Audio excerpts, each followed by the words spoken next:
तो अब की बार किसका बिहार? न्यूज नेशन की बड़ी कवरेज लगातार जारी है। कल का दिन बेहद अहम है, बिहार के लिहाज से ही नहीं बल्कि पूरे देश की राष्ट्रीय राजनीति के लिहाज से। बिहार में कल क्या होने वाला है, इसका ट्रेलर हम आपको आज दिखाएंगे। हमारे साथ वो तमाम सहयोगी जुड़ेंगे जो बिहार की हर सीट की खाक छान चुके हैं। लेकिन उससे पहले इस तस्वीर को देखिए, और इस तस्वीर का बहुत कुछ मतलब है। तेजस्वी यादव बिहार के एक बड़ा चेहरा, या कहिए सबसे बड़ा चेहरा आरजेडी की तरफ से, जो एग्जिट पोल में बढ़त लगातार बनाए हुए हैं, उनका जन्मदिन है और वो घर पर अपना जन्मदिन मना रहे हैं। ये तस्वीरें सामने आई हैं तेजस्वी यादव की, जिनके बारे में कहा जा रहा है कि कल के नतीजे तेजस्वी यादव के पक्ष में आ सकते हैं। कम से कम एग्जिट पोल के आधार पर तो इस बात को कहा ही जा रहा है। और ये तस्वीर बताती है कि कल के नतीजों से पहले परिवार में, घर में किस तरीके से जश्न है। लालू प्रसाद यादव यहां पर शामिल नहीं है इस जश्न में, लेकिन तेजस्वी यादव के साथ तेज प्रताप यादव, उनका पूरा परिवार, उनकी मां, हर कोई यहां इस तस्वीर में देखा जा सकता है। उस तस्वीर का मतलब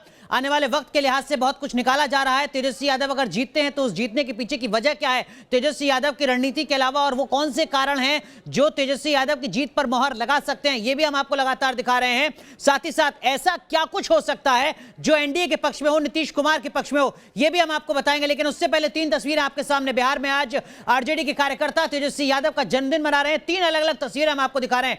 यहां पर तेजस्वी यादव को भगवान श्री कृष्ण के अवतार के तौर पर दिखाया गया है। कृष्ण अवतार में तेजस्वी यादव नजर आए हैं। वहीं दूसरी तरफ जो ज्यादातर पोस्टर हैं, वहां पर बिहार के भावी मुख्यमंत्री यानी बिहार के अगले मुख्यमंत्री के तौर पर भी तेजस्वी यादव को पोस्टर्स में दिखाया गया है। देखिए जरा, बिहार के भावी मुख्यमंत्री तेजस्वी यादव, ये कार्यकर्ताओं का जोश है, ये कार्यकर्ताओं की उम्मीद है। हालांकि इंतजार हर किसी को अब 10 तारीख का है, यानी कल का है, जब नतीजे सामने आएंगे और नतीजों के बाद ही पता चल पाएगा कि बिहार का अगला मुख्यमंत्री कौन होगा। लेकिन आरजेडी के कार्यकर्ता जोश और उत्साह से लबरेज हैं, जिनको लगता है कि बिहार का अगला मुख्यमंत्री कोई और नहीं बल्कि तेजस्वी यादव होंगे। आरजेडी के इस वक्त के सबसे बड़े चेहरे तेजस्वी यादव बिहार के मुख्यमंत्री होंगे। यही वजह है कि जो लगातार पटना में सड़कें हैं, वो भावी मुख्यमंत्री के तौर पर शुभकामनाएं देती हुई यहां पटी हुई नजर आ रही हैं।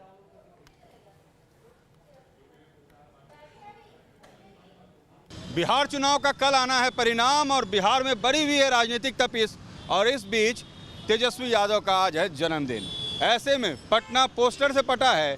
तेजस्वी यादव को उनके समर्थक कृष्ण अवतार बता रहे हैं। पटना में हर चौक चौराहे पर आपको दिखेंगे इस तरह के पोस्टर, जहां पर लालू यादव, राबड़ी देवी के साथ तेजस्वी यादव की तस्वीर, गुब्बारों की तस्वीर, और ऐसे एक पोस्टर्स नहीं है। पटना में आप चारों तरफ, ये मुख्य इनकम टैक्स चौराहा है और इसके चारों तरफ देखिए किस तरह से पोस्टर्स लिखे हैं। बिहार के होने वाले प्रथम युवा मुख्यमंत्री तेजस्वी प्रसाद यादव को जन्मदिन की हार्दिक शुभकामनाएं। कोई कृष्ण अवतार बता रहा है, कोई उन्हें भावी मुख्यमंत्री बता रहा है, और हर तरफ ऐसे ही पोस्टर्स इस वक्त पटना में लग गए हैं। तेजस्वी यादव ने कहा था सादगी से जन्मदिन मनाएंगे, कल परिणाम आना है, उसके पहले ज़्यादा हंगामा नहीं करना है, परिणाम आने के बाद भी हम सादगी रखेंगे। तेजस्वी यादव पार्टी के खुद के इमेज मेकओवर में हैं। कोशिश युवाओं को ये संदेश देने के लिए कि हम आपके लिए इस बार चुनाव में उतरे थे, सो उन्होंने अपना जन्मदिन भी सादगी से बनाने का निर्णय लिया है। मगर एग्जिट पोल के बाद कहाँ रुक रहा है कार्यकर्ताओं का उत्साह, चाहे तेजस्वी यादव का आवास हो या पटना के चौक चौराहे हों, हर ओर दिख रही है तेजस्वी यादव के जन्मदिन की धूम। मगर तेजस्वी यादव को क्या कल मिल पाएगा जन्मदिन का तोहफा, लाख टके का सवाल करना होगा एक दिन का तेजस्वी यादव को भी इंतजार। वीडियो जर्नलिस्ट सत्येंद्र के साथ रजनीश सिन्हा, न्यूज नेशन पटना। तो देखिए, हमारे साथ हमारे सहयोगी भी जुड़ चुके हैं। राकेश पांडे हमारे सहयोगी जुड़ रहे हैं, जो बिहार की 100 से ज्यादा सीटों पर वो पहुंचे हैं, उन्होंने कवर किया है। हमारे साथ हमारे सहयोगी सुशांत मुखर्जी जुड़ रहे हैं, उन्होंने भी बिहार के एक बड़े इलाके को कवर किया है। रजनीश सिन्हा हमारे सहयोगी जुड़ रहे हैं, उनका भी रुख करेंगे। हमारे साथ दीपक श्रीवास्तव भी जुड़ेंगे, उनका भी रुख करेंगे, जिन्होंने बिहार की एक बड़ी बेल्ट को समझने की कोशिश की है। आप चारों सहयोगियों का रुख करेंगे, लेकिन उससे पहले हम आपको बता दें, आपको यह समझना भी बेहद जरूरी है कि किस तरह बिहार की महिलाएं वोटिंग में पुरुषों से लगातार आगे जा रही हैं। 2010 के बिहार विधानसभा चुनाव में 54.5% महिलाएं, जबकि 51.1% पुरुषों ने वोटिंग की थी। 2015 के विधानसभा चुनाव में महिलाओं ने रिकॉर्ड 60.5% वोटिंग की थी, जबकि पुरुषों का आंकड़ा महज 53.3% रहा था। 2019 के लोकसभा चुनाव में भी महिलाएं पुरुषों से आगे रही थी, तकरीबन 5% ज्यादा वोट किया था। और यह पैटर्न 2020 के इस विधानसभा चुनाव में भी नजर आता है। महिलाओं का वोटिंग का प्रतिशत 59.67% कह सकते हैं आप, 60% है, जबकि पुरुषों का वोटिंग का प्रतिशत 55% से भी कम है। 5% का अंतर है यहां पर। सीधा रुख करते हैं, हमारे तमाम सहयोगी हमारे साथ जुड़ रहे हैं। रजनीश सिन्हा का रुख करते हैं, पटना का। रजनीश, ये जो पुरुषों के मतदान प्रतिशत और महिलाओं के मतदान प्रतिशत में 5% का अंतर इस बार भी है, क्या कुछ इसका मतलब है और क्या इसको नीतीश सरकार के शराबबंदी के फैसले से जोड़कर देखा जाना चाहिए?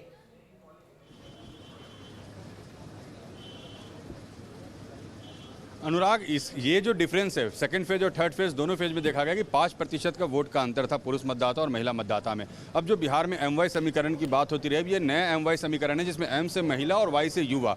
अब ये माई किसके साथ जाएगा ये देखना दिलचस्प होगा। क्या नीतीश कुमार की शराबबंदी के साथ हर घर नल के जल के साथ महिलाएं खुद को जोड़ रही हैं, या उनके जो भाई बेटे जो वापस पलायन करके चले आए कोरोना काल में, उन्हें नौकरी नहीं मिल रही है, आज भी वो बिहार में घर में बेरोजगार बैठे हैं। और जो तेजस्वी यादव ने 10 लाख रोजगार की बात की, क्या अनुराग ये महिलाएं उनसे जुड़ गई हैं? तो ये जो 5% का जो डिफरेंस है मेल वोटर्स और फीमेल वोटर्स में, और साथ में यूथ जो बड़ी संख्या में इस बार वोट करने बाहर निकले, ये दोनों खास ऐसे तबके हैं जो ये डिसाइड करेंगे कि बिहार में इस बार सत्ता के शीर्ष पर कौन होगा। राकेश, जो बात यहाँ पर रजनीश सिन्हा कह रहे हैं, देखिए एक नया समीकरण रजनीश सिन्हा यहाँ पर बता रहे हैं, बिहार को कवर करने के अपने लंबे अनुभव के आधार पर MY का मतलब मुस्लिम और यादव नहीं, महिला और युवा हैं। लेकिन ये जो 5% अतिरिक्त वोटिंग महिलाओं की है, इसका क्या कुछ मतलब आपको समझ में आया जब आपने बिहार की कई विधानसभाओं को कवर किया? देखिए, ये जो महिलाओं का वोटिंग जो परसेंटेज है महिला और पुरुषों का, अनुराग, तो इसी वजह से एनडीए को उम्मीद अभी बधी है कि हो सकता है कि महिलाएं उनके पक्ष में मतदान की हों, क्योंकि अभी तक जब भी महिलाओं का मतदान प्रतिशत अधिक रहा है तो वो एनडीए के फेवर में गया है। महिलाएं निश्चित तौर पर शराबबंदी को मानती हैं, लेकिन कई जगहों पर, अनुराग, दिलचस्प ये भी रहा, उन्होंने शराबबंदी को लेकर शिकायत भी की। उन्होंने कहा कहने को शराबबंदी है, नीतीश कुमार कहते हैं कि शराब कहीं मिल नहीं रही, शराब तो मिल रही है, घर में लोग लेकर आ रहे हैं, पी रहे हैं उनके घर वाले, और तो और पैसा ज्यादा खर्च हो रहा है, मारपीट भी कर रहे हैं। इस बात का फ्रस्ट्रेशन की जो पहले 200 से 300 में मिलता था उसके लिए 1000 या 1200 देना पड़ रहा है। तो देखिए, इसका भी ये एक साइड इफेक्ट है। लेकिन कुछ बातें निश्चित तौर पर MY समीकरण जिसका ये जिक्र रजनीश कर रहे थे कि महिला और युवा, एक और बातचीत है जो पहले मुस्लिम और यादव की बातचीत होती थी, MY स्क्वायर भी एक नया समीकरण आप देख सकते हैं, यानी जो मुस्लिम, यादव और उसके साथ युवा। तो तेजस्वी यादव की इसलिए मैं तारीफ करता हूं कि तेजस्वी यादव को यह पता था कि उन्हें चुनाव किस तरीके से लड़ना है। आमतौर पर, अनुराग, अब तक के चुनाव में ऐसा होता रहा है कि एनडीए चुनाव के लिए बैटलफील्ड सेट करता है, वो अपने हिसाब से गोटियां फेंकता है और सामने के जो विपक्षी दल होते हैं वो उन गोटियों में फंस कर रह जाते हैं। लेकिन तेजस्वी यादव को यह पता था कि उन्हें चुनाव किस तरीके से लड़ना है। वो कभी भी एनडीए के किसी भी चाल में नहीं फंसे। उन्हें पता था कि वो नौकरी की सिर्फ बातचीत करेंगे, उन्हें पता था कि जरूरत पड़ेगी तो बजट के लिए वो ये कह देंगे लोक लुभावन बातें कि वो विधायकों और मुख्यमंत्रियों की सैलरी काट देंगे। उन्हें पता था कि इससे फर्क तो नहीं पड़ेगा, लेकिन जनता इन बातों से प्रभावित होगी कि एक नेता ऐसा है जो उनकी जरूरत की बातचीत कर रहा है। यह वाकई दिलचस्प रहेगा। लेकिन बहुत जगहों पर, अनुराग, ये भी रहा, महिलाओं ने यह कहा नौकरी तो ठीक है लेकिन सुरक्षा उनके लिए बड़ा मुद्दा है। तो ये वाकई कल का दिन तय करेगा कि महिलाओं का ये वोटिंग परसेंटेज एक मुश्त अगर किसी और गया और अगर वाकई एनडीए की ओर गया तो हो सकता है कि एग्जिट पोल में जितना डिफरेंस था वो डिफरेंस आपको देखने को ना मिले। सुशांत मुखर्जी हमारे साथ, हमारे सहयोगी जुड़ रहे हैं। सुशांत, 4 साल से ज्यादा वक्त हो चुका है बिहार में शराबबंदी लागू हुए। ये हो सकता है कि शराबबंदी को लेकर तमाम तरीके के सवाल भी खड़े किए जाते रहे हों, लेकिन राज्य सरकार बताती है कि साहब हमने तो लाखों लोगों पर एक्शन लिया है। जेल हो सकता है बहुत कम लोग गए हों, लेकिन गिरफ्तारियां लाखों लोगों की हुई है शराबबंदी कानून के तहत। क्या आपको भी लगता है कि महिलाओं का ज्यादा मतदान का प्रतिशत शराबबंदी से जुड़ता है, जैसा रजनीश भी बता रहे हैं, या फिर जैसा हमारे सहयोगी राकेश बता रहे हैं महिलाओं की सुरक्षा भी एक बड़ा मुद्दा रहा होगा महिलाओं मतदाताओं के जहन में? देखिए, सबसे पहली बात, जब मैं पटना में कवर कर रहा था उसमें महिलाओं से मेरी बातचीत हुई तो महिलाओं का ये कहना था कि शराबबंदी जरूर हुई और 2019 का जो चुनाव हुआ, लोकसभा का चुनाव, इसमें हमने देखा कि महिलाएं आगे बढ़कर वोट की और इस बात पर भी वोट की कि शराबबंदी हुई है और इससे कहीं ना कहीं से उन्हें राहत है। पर जिस तरीके से अभी बताया रहे थे राकेश की शराबबंदी के बाद जो ब्लैक मार्केटिंग हुई वहां पर शराब की, उससे कहीं ना कहीं से घर में तनाव पैदा हुआ, झगड़े हुए, पैसे ज़्यादा खर्च हुए और शराब कहीं ना कहीं से उपलब्ध होते रहे। मैं वाराणसी भी कवर करता रहा हूं और वाराणसी से सटा हुआ बिहार का इलाका है। अधिकतर लगभग हर रोज वहां पर अवैध तस्करी के शराब के वहां पर केस आते रहे हैं, बरामद होते रहे हैं। इस बात से इनकार नहीं किया जा सकता कि शराबबंदी हुई है, मगर शराब चोरी छिपे पहुंच रही है, ब्लैक मार्केटिंग हो रही है, इससे भी इनकार नहीं किया जा सकता। तो इस बार यह देखना होगा क्या महिलाओं की जो वोटिंग है वो सिर्फ शराबबंदी को लेकर एनडीए के पक्ष में गई है या फिर शराबबंदी के अलावा रोजगार को लेकर के तेजस्वी यादव के पक्ष में गई है। आपको याद दिला दें कि बिहार चुनाव से ठीक पहले दिल्ली होकर आए थे तेजस्वी यादव और कहीं ना कहीं से केजरीवाल का जो चुनाव प्रचार का एक तरीका था वो तरीका बिहार, हालांकि सुशांत तरीका सफल हुआ या नहीं हुआ इसका फैसला तो कल होगा। लेकिन दीपक श्रीवास्तव, आप भी जब बिहार को कवर कर रहे थे तो आपने भी लगातार महिला मतदाताओं से बात की होगी। किस तरीके का अनुभव आपका रहा और किस तरीके के मुद्दे महिला मतदाताओं के जहन में नजर आए आपको?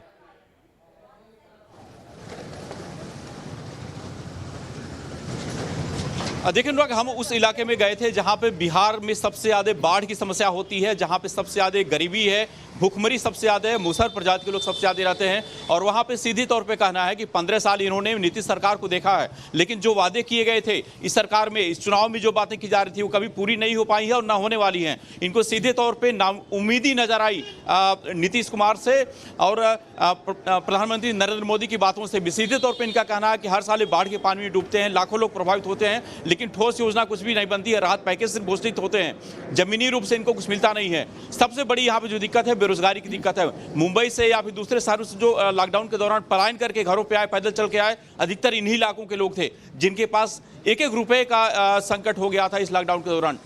तो पूरी तरह से लोग परेशान हैं। और महिलाओं की अगर बात करें अनुराग, तो सबसे अधिक महिलाएं इन इलाकों में निकलकर मतदान करने आई थी। मतदान का प्रतिशत 10 से 15% अंतर है पुरुष और महिलाओं के बीच में। तो साफ तौर पे दर्शाता है कि महिलाएं अब अपने अधिकारों को लेकर के मुखर हुई है। जिस तरह से तेजस्वी यादव ने रोजगार की बात की, आर्थिक संकट की बात की, बदलाव की बात की, उसको लेकर के लोग काफी प्रभावित यहाँ पे दिखे हैं। और ये जो पूरा इलाका है, खासतौर पे जो यूपी बॉर्डर से जुड़ा हुआ बिहार का इलाका है, यहाँ पे सबसे अधिक बदलाव की लोगों ने बात की। और इनका कहना है कि जिस तरह से यूपी में बदलाव की चीजें देखने को मिल रही है, बिहार में भी हम वही चीजें चाहते हैं। और बहुत हो गया नीतीश सरकार की बातों का। रजनीश, आपका रुख करेंगे।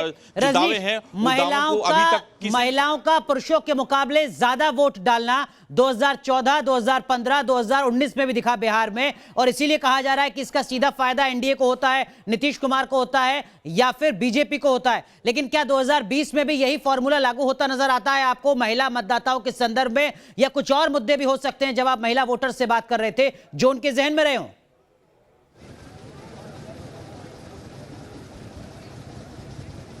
देखिए अनुराग, बिल्कुल सही। अब तक तो ये होता रहा कि महिला मतदाता जिस तरफ वोट करते रही उस तरफ सरकारें बनती रहीं। और इस बार भी एनडीए के उत्साहित होने का कारण यही है कि महिला मतदाता ज़्यादा से ज़्यादा घर से बाहर निकले। नीतीश कुमार हमेशा से क्लेम करते रहे हैं कि हमने लड़कियों को साइकिल दिया, महिला सबको सशक्त किया, आरक्षण दिया, हमने हर जगह 50% का आरक्षण करवाया, पंचायत में भागीदारी बढ़वा दी महिलाओं की, शराबबंदी किया तो उनके घर में शांति आई। तो नीतीश कुमार को ऐसा लगता है कि जो महिला वोट करने निकल रही है वो उनके लिए निकल रही हैं। जबकि जैसा मैंने कहा कि अब आरजेडी को ये लगता है, कांग्रेस को ये लगता है कि नहीं, ये महिलाएं वो महिलाएं हैं जो अपने बेटे और भाई की बेरोजगारी से परेशान है, जो अपने पति के बेरोजगारी से परेशान है, जिनके पति बाहर काम करते थे, कोरोना काल में वापस घर चले आए, उनके पास कोई काम नहीं है। तो ये जो है ये की फैक्टर है और ये जिधर स्विंग करेगा, उम्मीद है कि सरकार उन्हीं की बनेगी। फिलहाल एग्जिट पोल से जो रिजल्ट्स आए हैं सामने, उसको लेकर जरूर आरजेडी खेमा, कांग्रेस खेमा बहुत उत्साहित है, लेकिन अभी वक्त है और 24 घंटे बाद ये बिल्कुल साफ हो पाएगा कि ये जो वोट कर रहे थे लोग, जो सुबह 6 बजे से कतार में लगे हुए थे, वो दरअसल अपने बिहार का मुखिया किसे बनाना चाहते थे। जी बिल्कुल, इसके लिए कल का इंतजार, न्यूज नेशन की बड़ी कवरेज लगातार जारी रहेगी। लेकिन जैसा हमारे सहयोगी रजनीश ने बताया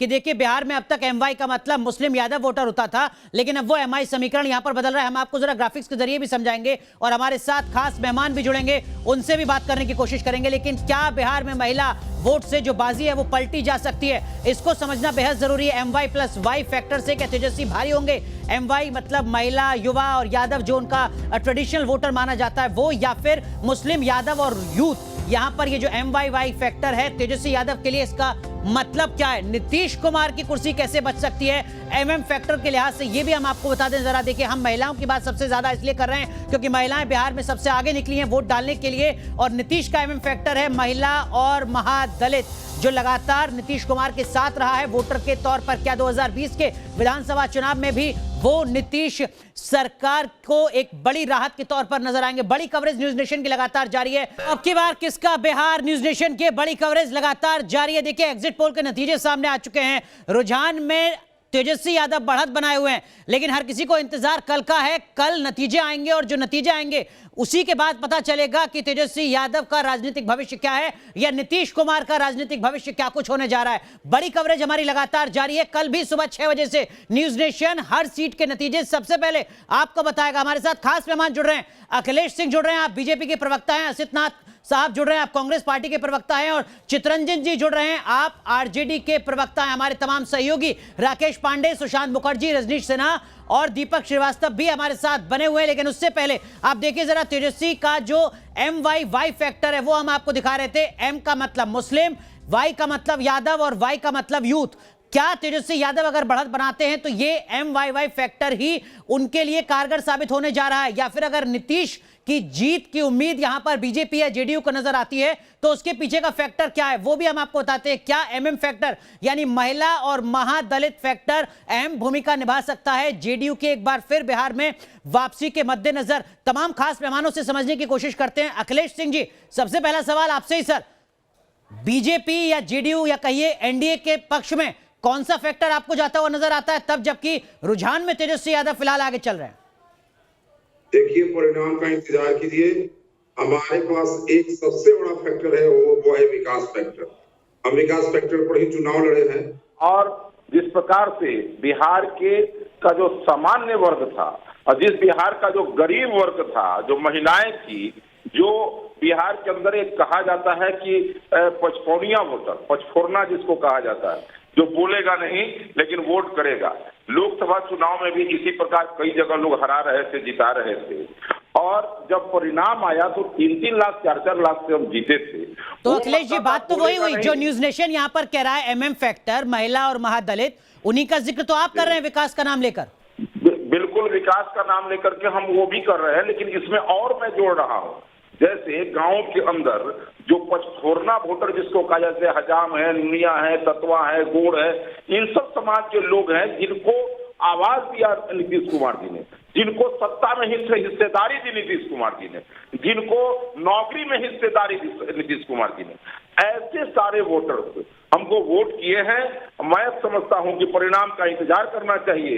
एनडीए के पक्ष में मतदान हुआ है, हम चुनाव जीतेंगे, नीतीश कुमार ही बिहार के मुख्यमंत्री। ठीक है, एक बार फिर कल भी बात करेंगे आपसे, लेकिन चित्ररंजन जी, आरजेडी का कौन सा फॉर्मूला है जो यहाँ पर काम करता नजर आ रहा है आपके मुताबिक? जो फॉर्मूला हम दिखा रहे हैं, क्या आपको लगता है वही फॉर्मूला कारगर है?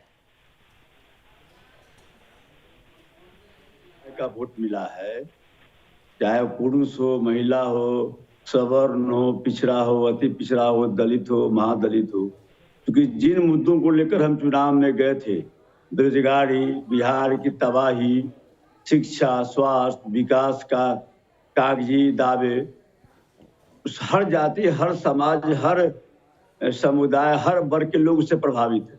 इसलिए सब लोगों ने सारे बंधन को तोड़कर राजद को वोट दिया है, और विशेषकर युवा वोटर। सर, ये जो अति आत्मविश्वास है, ये जल्दबाजी तो नहीं है? नतीजे नहीं आए अभी सिर्फ कोई पोल्स आए। जल्दबाजी नहीं है। जो एग्जिट पोल आया है उससे बेहतर रिजल्ट हुआ। कल आप प्रतीक्षा कीजिए कल तक का। और जो भी एग्जिट पोल आया है, मैं दावे के साथ कह सकता हूं, जो फीडबैक हम लोगों को मिला है वह जो एग्जिट पोल से भी ज्यादा बेहतर होगा। देखिए, हमारे सहयोगी हैं राकेश पांडे, वो भी ग्राउंड जीरो पर जाकर बहुत अच्छे तरीके से उन्होंने कवर किया है बिहार को।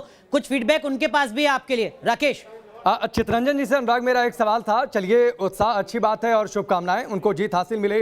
अगर जनादेश मिलता है तो बिहार को आगे भी लेकर जाएं। लेकिन एक बड़ी दिलचस्प बात है, आज तेजस्वी यादव का जन्मदिन है। जो पोस्टर लगे हैं उसमें तेजस्वी को कृष्ण की भूमिका में दिखाया गया है। कृष्ण तो लड़ाई में पीछे थे, तेजस्वी को पीछे क्यों रखा है आप लोगों ने पोस्टर में? तेज प्रताप अपनी रैलियों में अक्सर ये कहते रहे कि कृष्ण मैं हूँ, अर्जुन आ रहा है, अर्जुन जो है वो तेजस्वी है। तो ये आज के पोस्टरों में कृष्ण की भूमिका में तेजस्वी को क्यों? तेजस्वी जी का जन्मदिन है, जो समर्थक हैं, जो प्रशंसक हैं, वो पोस्टर लगाए हैं। अब उसका कोई अलग माने निकालना और उस पर व्याख्या करना, अब यह सब सारा व्याख्या रह गया। कल रिजल्ट देखिएगा। नहीं, कोई अलग व्याख्या नहीं हो रही है चित्ररंजन जी। जो बात तेज प्रताप कहते रहे हैं उसी को आपको याद दिलाने की कोशिश भर की है राकेश पांडे ने। नहीं, तेज प्रताप जी क्या कहते रहे हैं, कौन क्या कहते रहा है, उससे मतलब नहीं है। तेजस्वी यादव आरजेडी के प्रवक्ता को तेज प्रताप यादव की बात से मतलब नहीं है? नहीं, मैं बता रहा हूँ, सुनिए ना पहले आप। हाँ, तेजस्वी जी को महागठबंधन ने अपने मुख्यमंत्री उम्मीदवार के रूप में आगे किया है। राजद तो काफी पहले उनको मुख्यमंत्री के रूप में पेश किया था। तो मुख्यमंत्री की चेहरा तेजस्वी हैं, इसलिए तेजस्वी हैं। बकिए सब लोग हैं, नेता हैं, वरिष्ठ नेता हैं। चलिए, आपकी राजनीतिक मजबूरी हो सकती है, आप खुलकर अपनी बात ना रखें, लेकिन कांग्रेस के प्रवक्ता असित नाथ जी भी हमारे साथ जुड़े हुए हैं, उनका भी रुख करेंगे। रजनीश कुछ कहना चाह रहे हैं, उनका भी रुख करेंगे। बड़ी कवरेज लगातार जारी है, रुक रहे हैं कुछ देर के लिए।